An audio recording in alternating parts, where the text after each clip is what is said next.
नमस्कार, आप देख रहे हैं नेरिक न्यूज और मैं हूं आपके साथ पद्मा शुभम। अगर आप भी वोट देते हैं तो क्या आपको ये इत्मीनान नहीं कर लेना चाहिए कि क्या आप कहीं दागी नेता को वोट तो नहीं दे रहे हैं, जिस आप अपनी पूरे क्षेत्र की का बागडोर जिनके हाथ में दे रहे हैं, क्या वो पाक साफ हैं? क्या आपको ये इत्मीनान नहीं कर लेना चाहिए? जिस नेता पर आप अपने वोट को खर्च कर रहे हैं, अपनी कीमती वोट को खर्च कर रहे हैं, क्या आपको ये इत्मीनान नहीं कर लेना चाहिए कि उस पर कोई क्रिमिनल केस ना हो? दरअसल इन्हीं दागी नेताओं या फिर यूं कहें कि दागी एमएलए एमपी को लेकर उन पर जो केसेस चल रहे हैं उनको लेकर, उन पर उनके खिलाफ जो केसेस वापस लिए गए हैं उनको लेकर सुप्रीम कोर्ट ने बहुत ही सख्ती से एक के बाद एक आदेश दिए हैं। क्या है वे आदेश, हम इस वीडियो में उसी का जिक्र करेंगे और आपको भी ये समझाने की कोशिश करेंगे कि कहीं आप वोट देकर, एक दागी नेता को वोट देकर कहीं आप भी बेवकूफी तो नहीं कर रहे। इस पूरी चर्चा को हम आगे बढ़ाएंगे, लेकिन उससे पहले अगर आपने हमारा चैनल अभी तक सब्सक्राइब नहीं किया तो जल्द कर लें, बेल आइकॉन दबाना बिल्कुल न भूलें।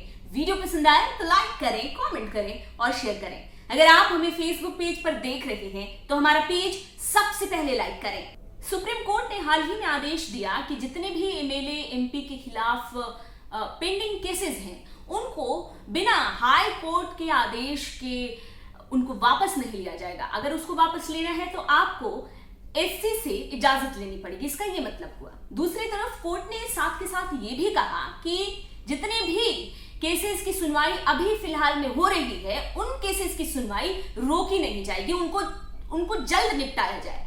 इसके अलावा साथ साथ सुप्रीम कोर्ट ने बहुत ही सख्ती से यह भी आदेश दिया है कि जिस हाई कोर्ट या जिस स्पेशल कोर्ट में इन केसेस की सुनवाई चल रही है, एमएलए एमपी के खिलाफ केसेस हैं, अगर उनकी सुनवाई चल रही है तो उनको रोका ना जाए, उनको तुरंत निपटारा किया जाए। साथ ही साथ इन केसेस के निपटारे में कोई देरी ना हो, इसके लिए वहां पर जो जज सुनवाई कर रहे हैं इन केसेस की स्पेशल कोर्ट में, उन जज के ट्रांसफर न किए जाएं। हालांकि इसके साथ साथ एक बड़ा सवाल उठता है। सवाल ये उठता है कि एमएलए या फिर एमपी या फिर जो भी दागी नेता हैं उनके खिलाफ सुप्रीम कोर्ट जिस तरह से आदेश ले रहा है उनका क्या असर पड़ेगा, उनका चुनाव के दौरान क्या असर पड़ सकता है, सुप्रीम कोर्ट के आदेश से क्या स्वच्छता आएगी सियासत में।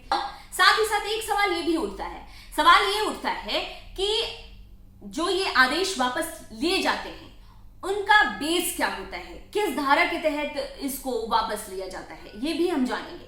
दरअसल एक अधिकार दिया गया है राज्य सरकार को कि वो एमएलए या एमपी के खिलाफ जो केसेस हैं उनको वापस ले सकती है धारा 321 के तहत।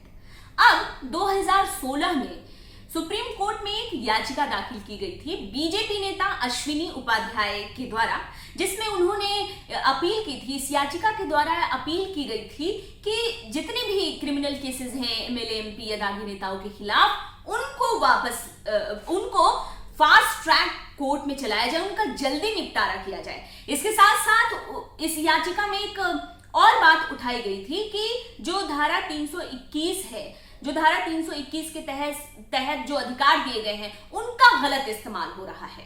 कोर्ट सलाहकार हैं विजय हंसारिया, जिन्होंने सुप्रीम कोर्ट में जब ये सुनवाई हो रही थी उस दौरान कहा था कि कई ऐसे राज्य हैं जहां ऐसे केसेस को वापस लेने के प्रस्ताव रखे गए हैं।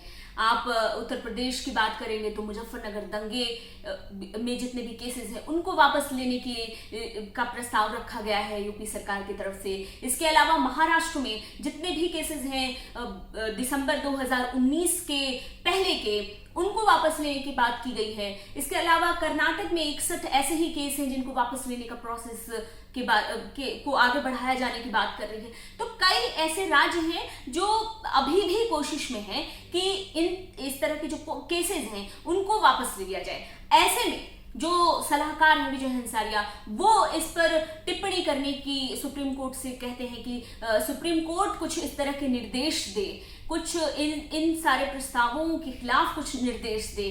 दूसरी तरफ आप देखेंगे कि जितने भी एक जो माहौल है, जो राजनीति का जो अपराधीकरण होता दिख रहा है, उस उस माहौल पर सुप्रीम कोर्ट का असर कितना पड़ता है, जनता किस तरह से फैसले लेती है वोटिंग के दौरान, ये सब आने वाले वक्त में देखना एक बहुत ही दिलचस्प होने वाला है। क्योंकि आप देखेंगे कि आने वाले समय में उत्तर प्रदेश में विधानसभा चुनाव होने वाले हैं, गुजरात में चुनाव होने वाले हैं, उत्तराखंड में चुनाव होने वाले हैं।